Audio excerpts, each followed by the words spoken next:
Storytelling is a unique way of passing the culture and preserving the history for centuries. Here in Hokkaido, stories play an important role, passing ahead the culture and traditions of the Ainu people who have lived here for ages and continue to live on.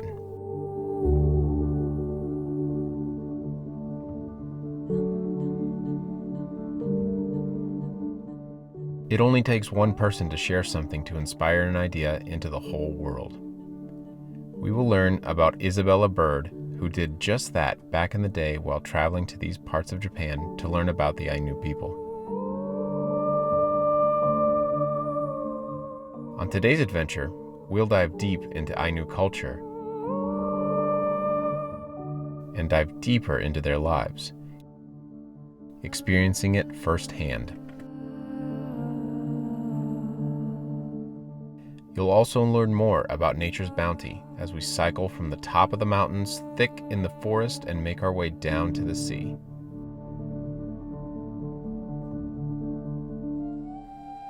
But before we venture off into the remote parts, we're starting our journey in Sapporo, the city known for its incredible ramen, the world-famous beer, and also beautiful nature intertwined.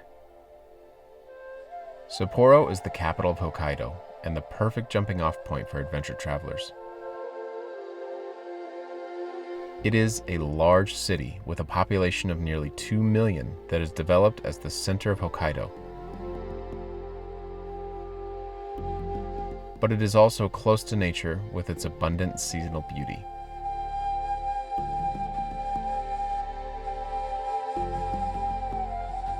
When it comes to food, Hokkaido is truly a treasure trove of ingredients within Japan. And Sapporo is where fresh, high-quality ingredients from all over the prefecture can be found. Not only can you find the famous Sapporo beer and age-old traditions like sake brewing, it's also a place for food lovers. In Sapporo, you can savor a wide range of gastronomic culture, from first-class, sophisticated dishes like sushi made by artisans, to local gourmet foods like Sapporo miso ramen.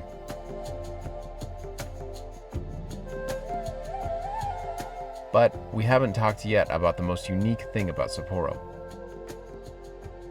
the proximity between city and nature. Sapporo, with its superb blend of urban functions and lush natural environment, is a city perfectly suited for the capital of nature-rich Hokkaido.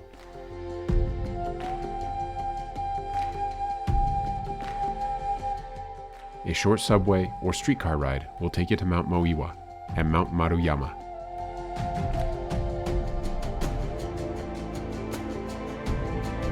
Both are home to virgin forests that have been designated as national monuments. Enjoy the climb of the mountain. Use all 5 senses. You'll be amazed at the proximity of the city from the top. At night, Mount Moiwa is also a spectacular sight looking out over the city.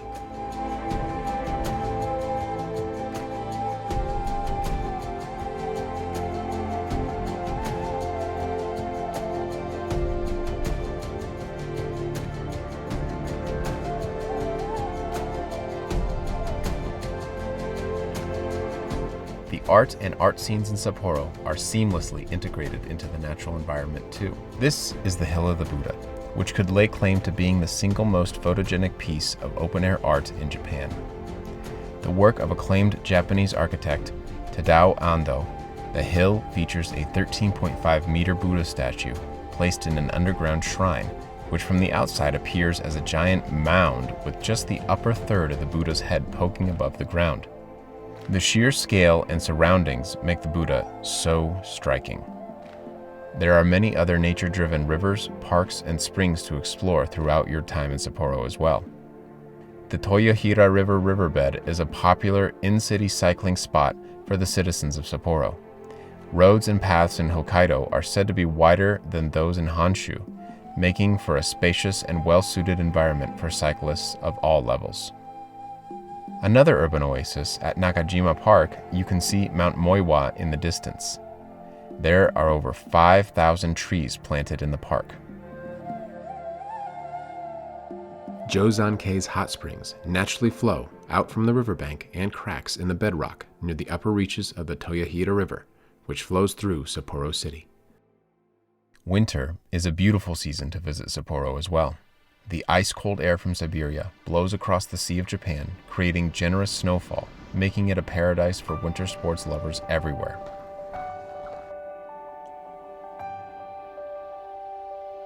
Hot springs after ski, and hot food to warm up to.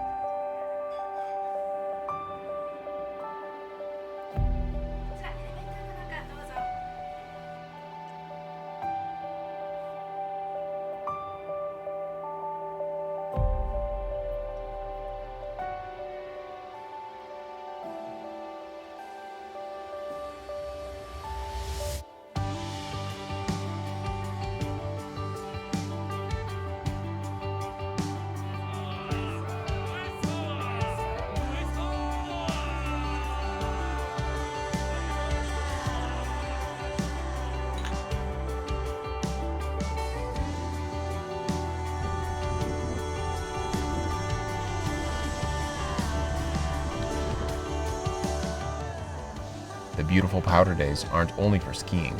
You can explore new terrain by horse. And there are adventurous tracks for snowmobiling too. It's no surprise that several other Sapporo signature dishes are designed to warm and nourish. The local hearty miso ramen has a rich miso-flavored broth and thick, curly yellow noodles.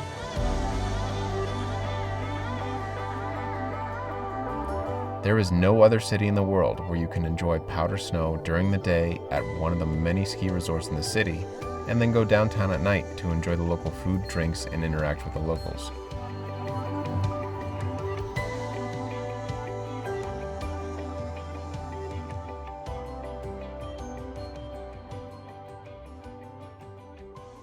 Let's step outside Sapporo and take a journey into the mountains.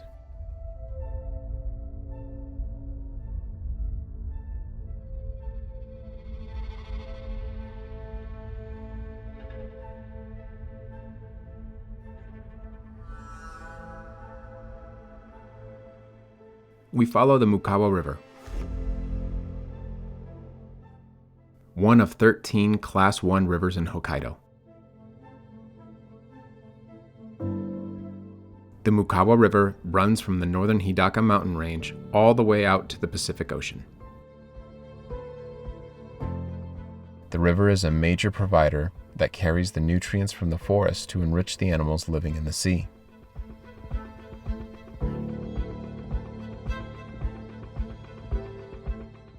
We begin by bike cycling alongside the riverbanks.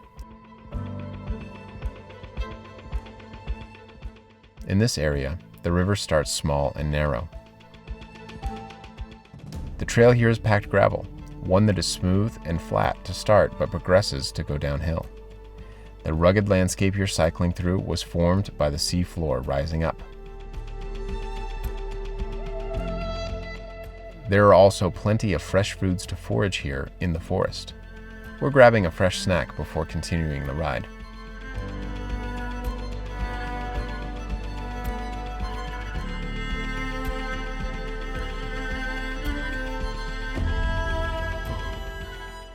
When you see where you are from above, it makes you feel like such a small part of what's actually out there.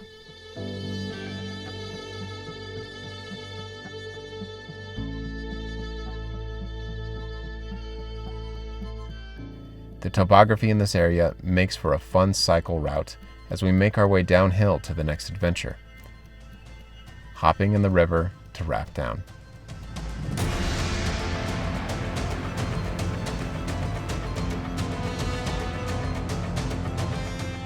As the Mukawa River opens up, it's time to hop in a raft down Class 3 rapids.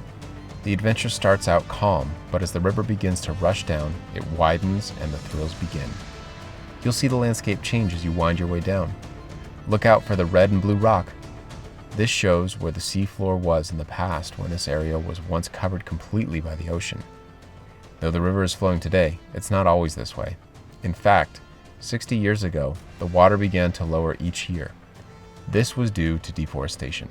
Over the past 20 years, the local communities and fishery cooperatives are working together to replant the forest over 45 acres every year, so it will continue to nourish the river and fish for the generations to come. Our adventure follows the water cycle of the local river, headwaters to the sea, highlighting the unique ecosystem. やっぱり村の中心をずっと流れてるもんですから、やっぱりその向川の源流のある村なんですね。ですからやはりその水の循環ということも含めて、昔からこの向川は村人にとってなくてはならない、ものでした。はい、先ほども言いましたけど、やっぱり僕たち水の循環の中に住んでるんだなっていうのが、ただ単純に雨が降って雪が降るだけじゃなくて、その雨が降った雪が降った、それがそのどういうふうにこう流れていって、海までたどり着いて、で、また雲になってこちらに戻ってくる、そういう水の循環を知りたかったね。やっぱりすごく自然が迫ってきてるというか近いですよね。で森も近いですし、森の中にはやっぱり野生獣もたくさんいて、そういったものと本当にこう身近にいる。だけれどもお互い、その大きな圧力もなく幸せに暮らしてる、そういうところが素晴らしいと思いますね。We're stopping for a breather this evening at Hobetsu Campsite. Our guide cooks us a casual, delicious dinner from an abundance of local ingredients, including wild plants from the forest, local vegetables, game meat, Mukawa Town's famous shishamo, and pure maple syrup.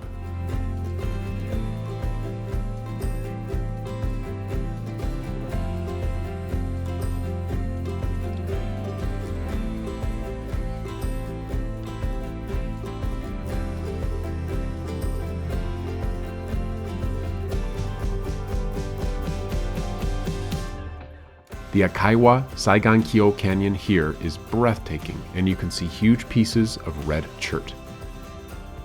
The red chert owes its color to a small proportion of deep sea clay, an extremely fine sediment that settles on the sea floor. 北海道は1億5000万年ほど前まではやっぱり2つに離れていた。それが太平洋プレートとユーラシアプレートがあって、だんだん近づいてきて、でそこに海底火山の噴火だとか、プレートの移動だとかで、この赤い岩はその海底の中で何億年もかけて放散虫というプランクトンの遺骸が積み重なって、で海底火山の熱とそれからプレートの移動の圧で固められたものが、海底火山とプレートの移動で隆起してきて持ち上がってきた。The river continues to widen as we float on.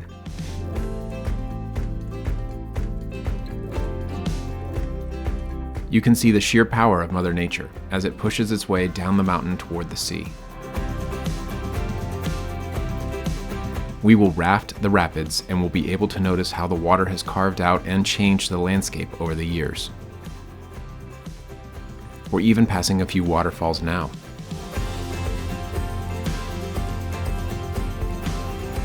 We're getting close to the sea. You can smell the salt in the air. It's time to trade in our rafts for canoes. We're going to make our way through the mouth of the river and into the Pacific. As the river gets more shallow, look closely into the water in the sandbank. You can see water running between the rocks. Stones and sand from the sandbanks act as a natural filter that purifies it. You can see now, in plain sight, the way the river carries water and nutrients. And it even cleans itself in the process. Natural filtration at its finest.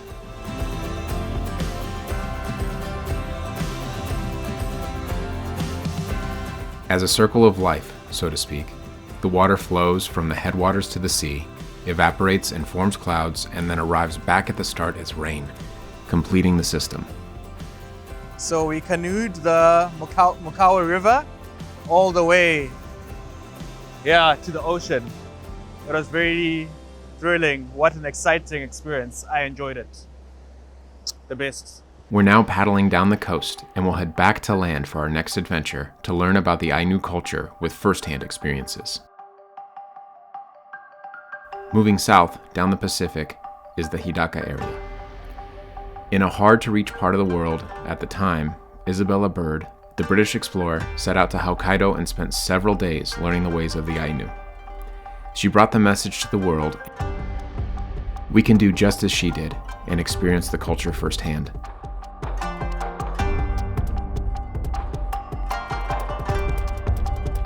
Isabella crossed this very river to reach the Ainu on her journey. In the past, the river was wide and quite high.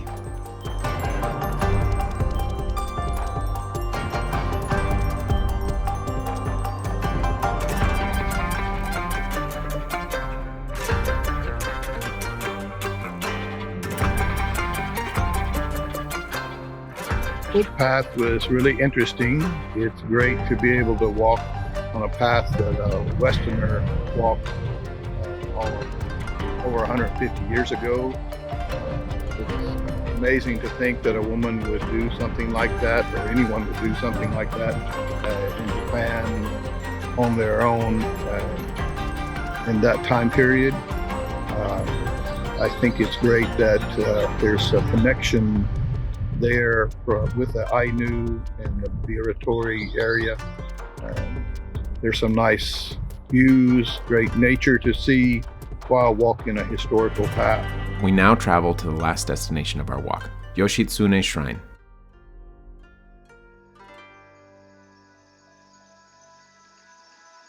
We climb up the steps to the building, tucked away in green trees in a calm space.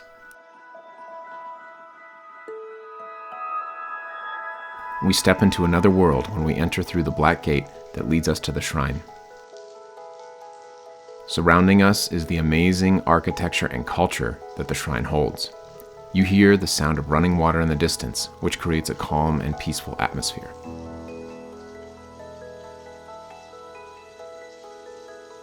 As we make our way through the shrine, the chief priest, or Aguji, will lead a prayer for us and our travels. The shrine is thought to bring good luck to visitors.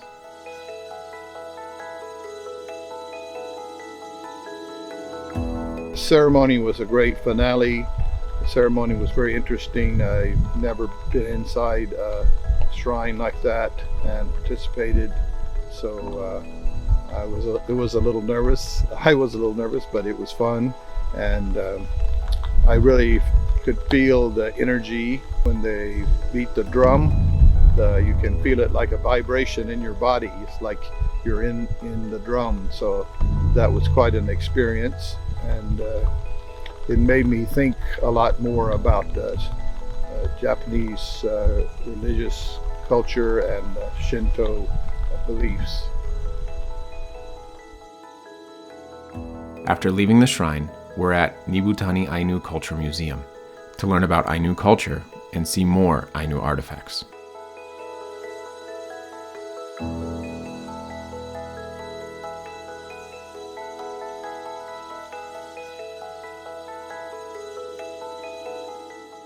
The area here is filled with traditional Ainu-built houses. The Ainu houses are called chisei. Carving is an important part of traditional Ainu culture, and we're learning to carve today from one of the Ainu master artisans. このニブタニで生まれて、貝沢徹と言います。で、木彫りを始めたのが44年前。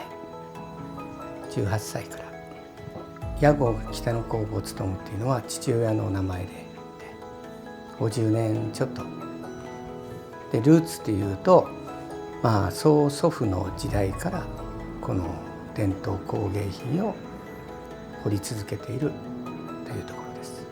ニュータニの特徴的なというか模様的には、今全土でいろんなアイヌの彫り師がいっぱいいますけど、大体こう継承されて現在にも至っているっていうところはこの地域独特の、木彫りのアイヌ文様を施したもので、女性の手仕事なんせそういうものはもうずっと代々受け継いでますね。Time for lunch at Urakawa Yushun Village Barbecue. On today's menu, Genghis Khan lamb meat, fresh vegetables, and rice.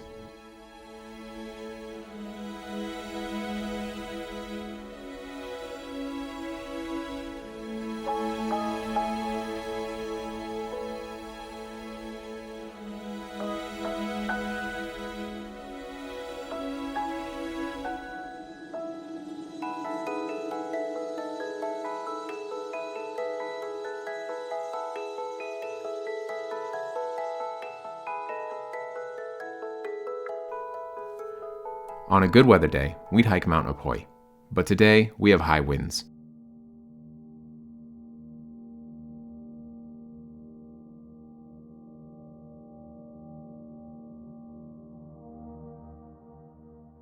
So we're going to stay inside the Mount Opoi Geopark Visitor Center and learn more about the mountain and about how the Ainu people interact with its unique ecosystem from here.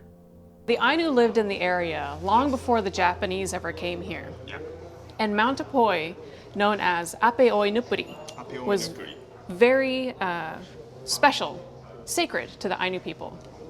So when they first came to the area, deer was a very important food source to them. But there was no deer here. So they climbed to the top of Mount Opoi and lit a giant bonfire as high as they could make it go to pray to the Kamui, the gods, to send them deer. And it worked. After they built the fire and prayed to the gods, they sent lots of deer to the area, and they're very prosperous. So that means, they call it Mount Opoi. Yes, so Mount Opoi, Apeoi Nupuri, means mountain of fire. After all the history, it's time to take in some onsen culture. Get dressed in your traditional onsen outfit, yukata, page through the local book about Ainu culture,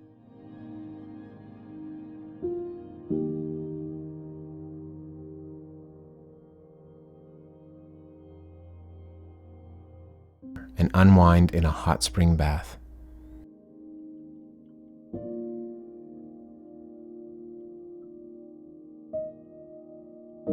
Tomorrow, we'll be climbing into nature.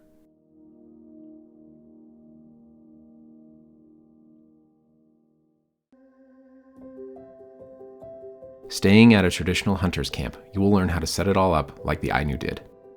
That means also without gas, running water, or electricity. You are about to experience life back in the day.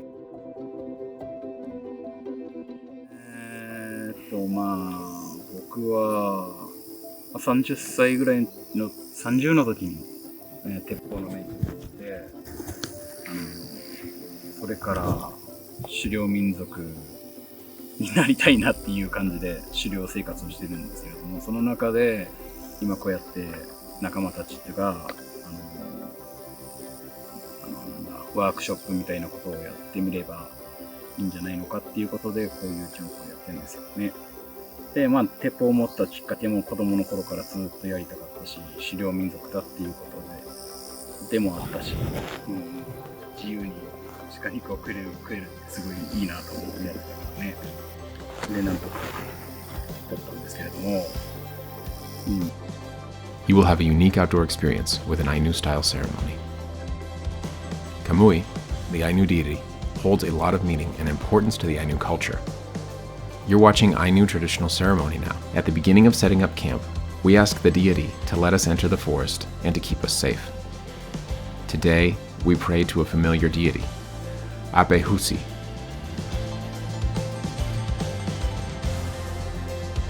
After the ceremony, now we begin to use what the forest provides to build a traditional camping hut.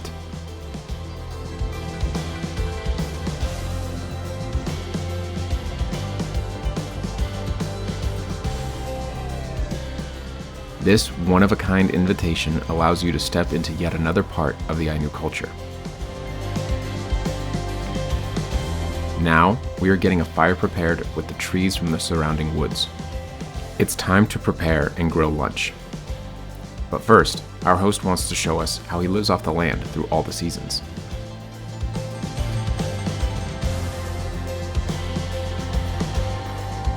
In the old days, Ainu people used bows for hunting, but today they're used as one of the traditional dance items.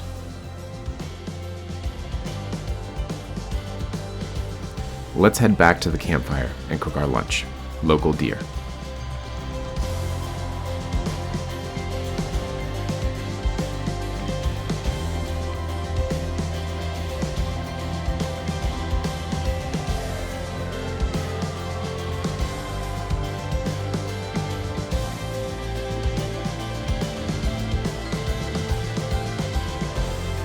It's important we continue to respect and learn about these amazing cultures.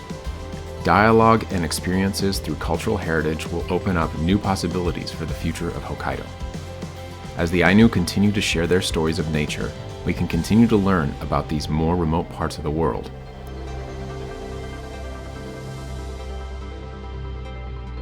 It's what keeps the story alive.